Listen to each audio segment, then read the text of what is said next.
Assalamualaikum warahmatullahi wabarakatuh. Prof hadir kembali dengan kisah You Legend, si anak SMA mantan tentara bayaran. Bagi teman-teman yang baru saja bergabung, silakan ke halaman utama channel untuk melihat playlist You Legend dari episode pertama. Jadi, langsung saja siapkan bantal, mulai rebahan, dan simak kisahnya. Saat ini, Jie terkejut saat ayahnya menyuruh untuk membatalkan pertunangannya. Ayah Jie dengan wajah datar mengiyakan. Jie heran dengan keputusan ayahnya.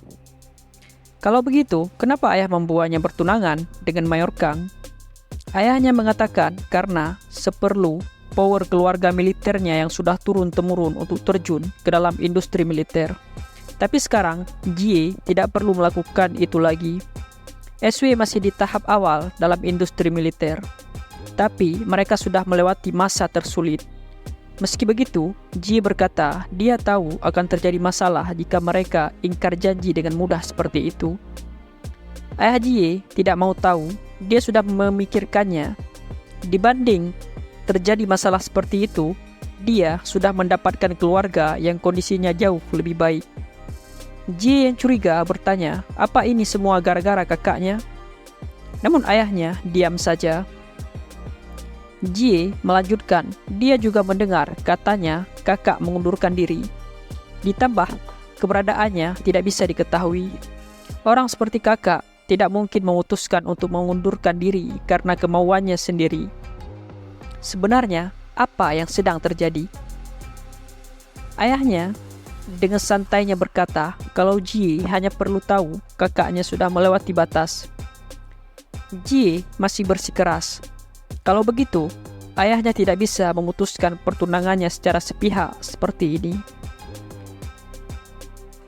Ayah Jie menanggapinya. Yong-ho menyebabkan masalah, tapi kekosongan posisinya sangat besar. Mereka harus menggunakan cara yang ekstrim untuk mempertahankan perusahaan. Jie hanya cukup tahu ayahnya akan menyiapkan semuanya. Dia lalu bangun dan pergi dari kantor Jie. Legend dan pengawal lain membungkuk saat dia lewat, tapi Legend terus menatap punggungnya. Ayah Jie tersenyum licik. Untungnya Presdir hanya marah pada Yong-ho. Dia merasa terganggu karena Yong-ho bilang saat semakin besar, dia juga ingin mengincar posisinya. Jika dia bisa mengontrol Jie, semuanya akan teratasi. Dan perihal pembatalan pertunangan itu, dia harus membuat agar penyebabnya ada di pihak lain. Sementara itu, Jie jadi terus memikirkan permintaan ayahnya. Dia mengingat kenangan bersama Mayor Kang saat mereka pertama kali bertemu. Mayor Kang mengenalkan diri dengan gugup. Juga saat Mayor menunggunya melakukan pekerjaannya.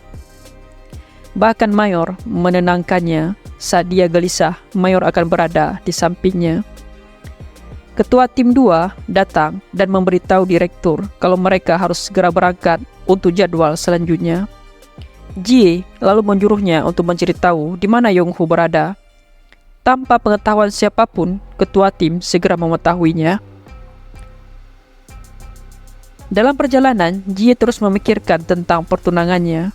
Mereka sudah bertunangan, tapi hanya sekedar bisnis keluarga. Mereka juga jarang bertemu. Tapi entah kenapa, Jie merasa tidak nyaman. Dia kemudian menanyakan pada Legend, menurutnya Mayor itu orang yang bagaimana? Legend menjawab, meski dia tidak bisa bilang kalau dia tahu segalanya tentang Mayor, tapi Mayor adalah orang yang benar-benar baik dan orang yang paling dia percaya. Jie dan ketua tim kaget mendengar itu. Jie berkata jika sampai mendengar hal seperti itu dari anak pendiam dan dingin seperti Legend, sepertinya benar kalau Mayor adalah orang yang sangat baik. Jie tiba-tiba menutup tanya dan mengajak pengawalnya untuk bolos kerja hari ini. Seketika, perkataan itu membuat Legend dan ketua tim terdiam. Mereka lalu pergi mengunjungi kamp Mayor Kang dan unitnya. Di sana, Legend disambut oleh tentara kenalannya dulu. Sudah lama mereka tidak bertemu. Dia baik-baik saja kan? Legend mengiyakannya dan Malik menanyakan keadaan mereka. Salah satu tentara menjawab, mereka setiap hari sama saja. Dia tidak tahu Legend mengawal pacarnya Mayor. Para tentara terpana dengan kecantikan pacar Mayor. Bahkan ada yang tidak menyangka Mayor punya pacar secantik itu. Yang lain jadi sedih. Orang seperti Mayor bahkan punya pacar, kenapa hanya dia yang tidak punya? Jangan bilang Legend juga punya pacar, tapi Legend terlihat bingung mendengar perkataan mereka. Di dalam, Mayor dan Jie berbincang bersama. Mayor penasaran ada perlu apa Jie datang ke tempatnya. Jie membalasnya, Mayor juga sering datang menemuinya saat dia bekerja. Tentu dia juga bisa datang ke tempatnya kan? Mayor membenarkannya. Tapi Jie bertanya, apa Mayor merasa tidak nyaman? Atau apa Jie datang ke tempat yang seharusnya tidak dia datangi? Mayor jadi panik dan segera meluruskan. Dia hanya penasaran kenapa tiba-tiba Nona Jie datang. Jie tersenyum dan berkata dia hanya mampir sebentar. Mayor kebingungan mendengar jawaban itu, tapi Jie mengalihkan topik. Dia tidak mengira ternyata membutuhkan waktu yang lama untuk sampai ke sana. Jadi, dia cuma ingin menemui Mayor sebentar, lalu pergi. Mayor tahu ada sesuatu. Dia lalu bertanya, apa ada yang mengganggu pikiran Nona Jie? Dia tidak bisa mengatakan di mana letak bedanya. Tapi, Nona Jie berbeda dari biasanya.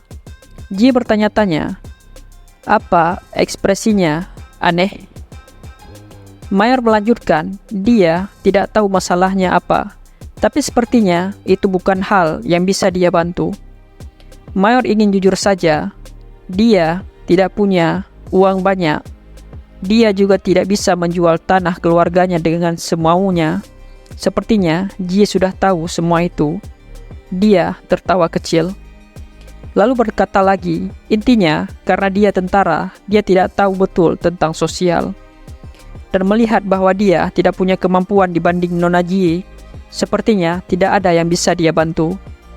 Mayor meminta maaf. Tapi dalam kondisi apapun, dia akan selalu berada di sisi Nona Jie. Walau keluarga Nona Jie memutuskan hubungan dan mengabaikannya, dia akan selalu berada di sisi Nona Jie. Mayor meminta maaf sekali lagi. Hanya itu yang bisa dia lakukan. Kepala Jie tertunduk. Tangannya mencengkram bajunya. Tapi dia berusaha tersenyum dan berterima kasih. Dia lalu berkata ingin meminta bantuan Mayor. Mayor menyuruhnya mengatakannya apapun itu. Tapi ekspresinya berubah saat mendengar permintaan Jie. Dia memintanya membatalkan pertunangan mereka berdua. Dalam perjalanan pulang, Legend, Jie, dan ketua tim diam dengan canggung. Jie melihat ke jendela mobil. Dia mengingat pembicaraannya dengan Mayor. Awalnya, Mayor nampak terkejut, tapi akhirnya Mayor berkata dia mengerti. Jie heran kenapa Mayor tidak menanyakan alasannya. Alasan kenapa dia tiba-tiba mengatakan hal seperti ini. Mayor terlihat sedih, tapi dia berkata, jika Jie berbicara seperti itu, pasti Jie punya alasan sendiri. Tapi dia akan yang angkat bicara terlebih dahulu mengenai pembatalan pertunangan ini. Jie terkejut mendengarnya. Mayor menjelaskan karena nanti akan sangat menyusahkan jika Jie yang meminta untuk membatalkan pertunangannya. Jadi dia akan melihat situasi keluarga satu, lalu menunggu waktu yang tepat untuk mengatakan bahwa dialah yang terlebih dahulu angkat bicara tentang pembatalan pertunangan ini. Jie kembali terdiam. Jie lalu meyakinkan dirinya, ini sudah bagus. Mayor tidak cocok dengan dunia mereka yang kejam. Dia buru-buru mengatakannya agar ayahnya tidak akan melakukan sesuatu yang tidak berguna. Dia tidak bisa membiarkan Mayor mengatakan bahwa dialah yang angkat bicara terlebih dahulu soal pembatalan pertunangan ini. Dia lalu menelepon ayahnya. Ayah Jie heran kenapa Jie meneleponnya, padahal mereka belum lama bertemu. Jie langsung memberitahu kalau dia sudah mengatakannya pada Mayor. Dia minta untuk membatalkan pertunangannya. Lee Jin terkejut mendengar itu, tapi ayah Jie malah biasa saja. Dia berkata Jie sudah mengatakannya. Mereka harus membuat agar Mayor bertanggung jawab atas pembatalan pertunangan ini. Bukan mereka yang meminta untuk membatalkan pertunangannya secara sepihak. Tapi kenapa Jie yang angkat bicara terlebih dahulu soal pembatalan itu? Jie tersenyum. Dia mengatakannya karena sudah tahu itu. Yang berubah pikiran adalah pihak mereka. Dia takut ayahnya akan membuat seolah-olah dia yang bertanggung jawab. Mendengar itu, membuat ayah Jie merasa kesal. Dia lalu bertanya, kapan Jie mengatakannya? Jie menjawab, dia mengatakannya secara langsung pada Mayor dan sekarang dia dalam perjalanan pulang. Ayah Jie tak peduli. Dia mengatakan pasti Jie merasa sulit karena berbicara langsung padanya. Jie sudah bekerja keras. Pihaknya juga akan secara resmi berbicara dengan orang tua Mayor. Setelah mengatakan itu, dia menutup teleponnya. Jie menatap layar ponselnya. Dia merasa aneh dengan perkataan ayahnya. Dia merasa sulit karena berbicara langsung padanya dan sudah bekerja keras, katanya. Dia merasa aneh. Jie lalu memanggil ketua tim 2 dan menyuruhnya untuk mengirimkan Phil, asisten ayahnya kepala Choi, ke Lee Jin. Ketua tim mengangguk. Jie lalu memanggil Lee Jin. Sementara itu, ayah Jie tidak percaya Jie menjalankan rencana sendiri seenaknya. Anak zaman sekarang tidak ada satupun yang mendengarkan perkataan orang tuanya. Ayah Jie lalu memerintahkan kepala Choi untuk menjalankan apa yang sudah mereka persiapkan. Kepala Choi langsung menurutinya. Di sisi lain, Mayor Kang jadi galau. Dia terus-terusan mengingat Jie. Anggotanya bahkan sampai keheranan melihat perilaku aneh Mayor. Tapi mereka tidak tahu kenapa Mayor jadi seperti itu. Salah satu tentara menebak mungkin dia diputusin pacarnya. Yang lain juga berpikiran seperti itu. Mereka merasa kasihan pada Mayor dan bertanya-tanya apa yang bisa mereka lakukan. Malamnya, Mayor pergi ke bar dan minum-minum. Dia bahkan sampai mabuk. Kenangan saat pertama kali bertemu dengan Jie kembali berputar di kepalanya. Saat itu, Mayor dengan canggung menunggu calon tunangannya. Dia tak percaya kakeknya melakukan hal ini. Memangnya sekarang zaman apa? Apa maksudnya para orang tua menyuruh mereka untuk bertunangan? Mereka kan belum pernah bertemu. Dia yakin foto calon tunangannya diedit berkali-kali. Jika dilihat aslinya, pasti orang itu. Namun Mayor dibuat tercengang saat Jie datang. Tanpa sadar, dia berkata, ternyata aslinya lebih cantik. Dan itu membuat Jie kesal. Kembali ke sekarang, Mayor kembali meneguk minumannya. Kali ini, dia didatangi seorang wanita yang bertanya, kenapa dia minum sendirian begitu? Bagaimana jika dia minum bersamanya saja? Mayor menolak, dia ingin minum sendirian. Jawaban itu membuat si wanita kesal. Dia kemudian melirik ke belakang memberi isyarat. Tiba-tiba terdengar suara keras dari belakang. 2 orang pria menabrak seorang pelayan. Si pelayan meminta maaf, tapi pria itu malah marah-marah. Melihat perhatian Mayor teralihkan, si wanita memasukkan obat ke dalam minumannya. Setelah itu, dia pergi dari sana. Tepat saat Mayor ingin meminumnya, Lee Jin datang menghentikannya dan berkata, sepertinya lebih baik Mayor berhenti minum. Mayor terkejut melihat Lee Jin di sana. Tapi Lee Jin berkata, sepertinya Mayor sudah minum terlalu banyak. Dia menatap Lee Jin lalu berkata dia mengerti. Dia tidak bisa menunjukkan sosoknya yang seperti ini di depan Lee Jin karena permasalahan dia diputuskan oleh Jie. Mayor lalu bangun meski terhuyung-huyung. Lee Jin membantunya berjalan. Mereka berdua lalu pergi ke mobil. Di sana Mayor meminta maaf karena sudah mabuk di depan Lee Jin. Tapi Lee Jin tidak memasalahkannya. Jie tadi sudah memperingatkannya, kepala Choi adalah orang terdekat ayahnya. Wakil Presiden Seung Ho. Le Jin melihat gambarnya. Jie melanjutkan karena sifatnya wakil presiden, sepertinya dalam beberapa hari dia akan melakukan sesuatu karena masalah ini. Dia mungkin akan menyuruh kepala Choi untuk melakukannya. Jadi, Jie meminta Le Jin mengawasi kepala Choi.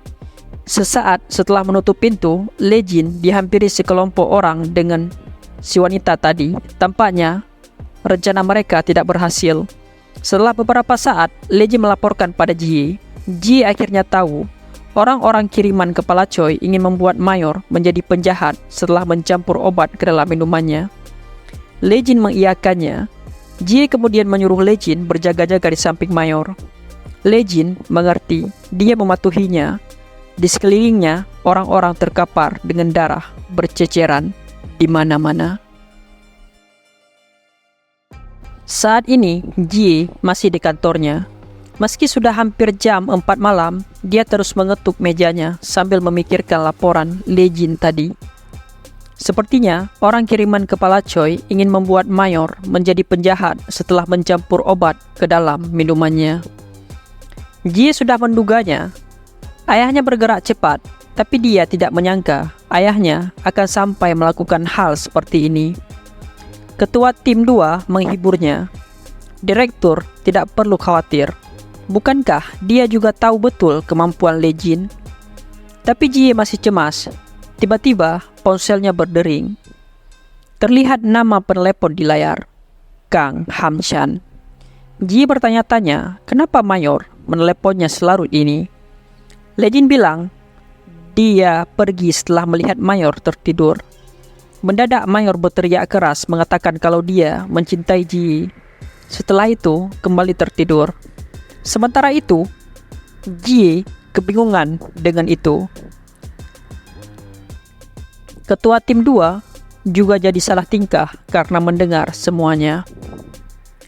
Ayah Jie, Shin Sung-ho, baru saja mendapat laporan dari kepala Choi kalau rencananya gagal.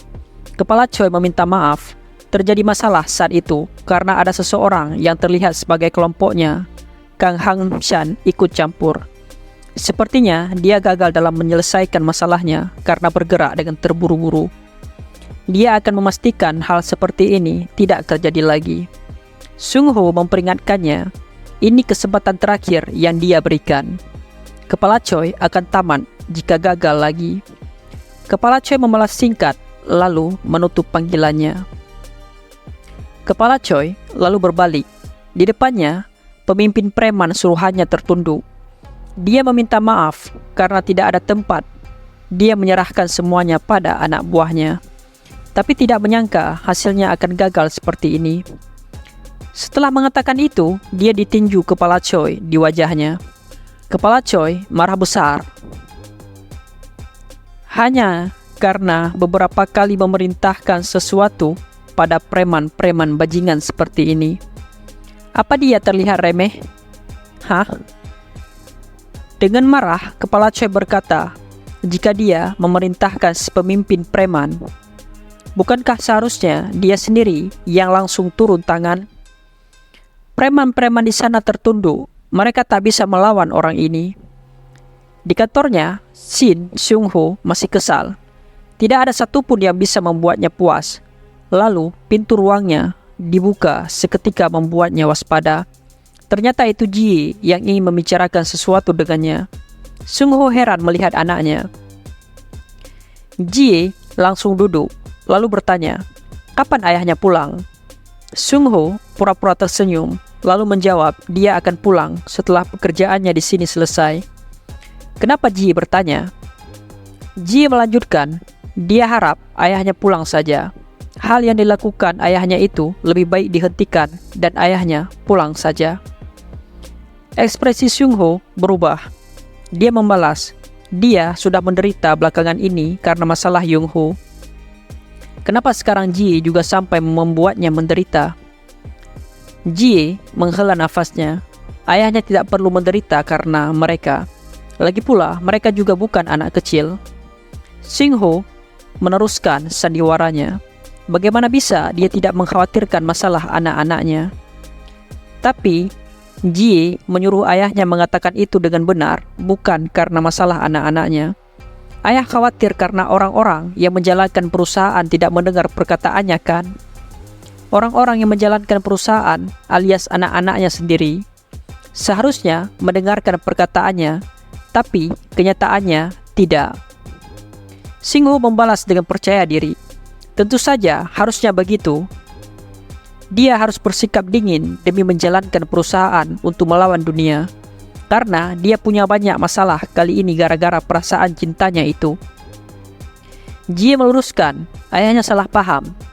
Dia melakukan ini bukan gara-gara perasaan cintanya, tapi itu karena sepertinya apa yang ayahnya lakukan akan menyebabkan masalah untuk perusahaan. Xinghu terkejut mendengarnya. Jie menjelaskan, mungkin karena ayahnya terlalu lama di luar negeri, sepertinya dia terlalu memandang rendah keluarga mayor. Mendengar itu, Shin Seung-ho tersenyum.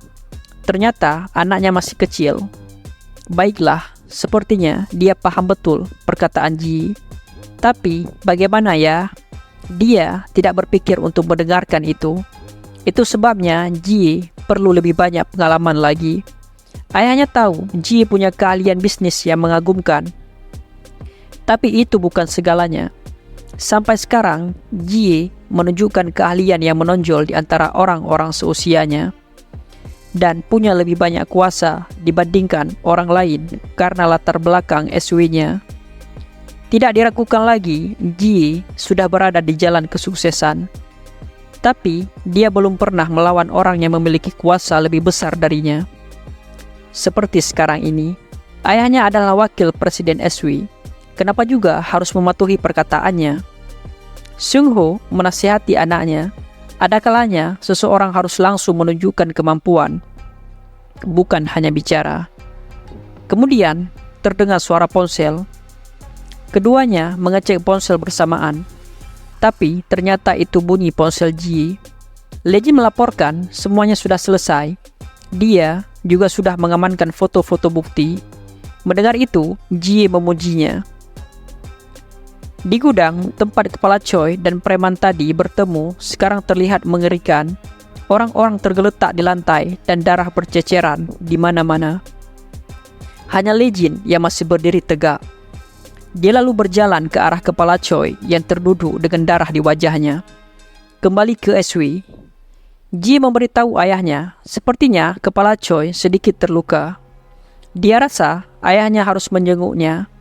Bukankah kepala Choi seseorang yang ayahnya anggap penting? Seung-ho terkejut dan tersadar. Ternyata anaknya sudah dewasa. Jie membalas, dia kan tidak terlalu muda sampai membuat ayahnya memutuskan apa yang harus dilakukan. Sebelum pergi, dia meminta ayahnya berhati-hati. Dia tidak bisa ke bandara karena sibuk. Paginya, Mayor masih lesu dan heran saat melihat dia sudah di rumah. Dia menebak pasti Legend yang mengantarnya pulang karena dia mabuk. Tiba-tiba, bel pintu berbunyi, membuat Mayor terpaksa bangun. Saat membuka pintu, dia heran melihat Jie sedang berdiri di sana. Jie bertanya, "Apa Mayor baru bangun tidur?" Mayor masih kebingungan dan menjawab dengan gagap. Jie lalu mengajaknya makan bersama. Dia lapar sekali karena tidak tidur dan bekerja sepanjang malam. Setelah mendengar itu, raut wajah Mayor seketika berseri-seri.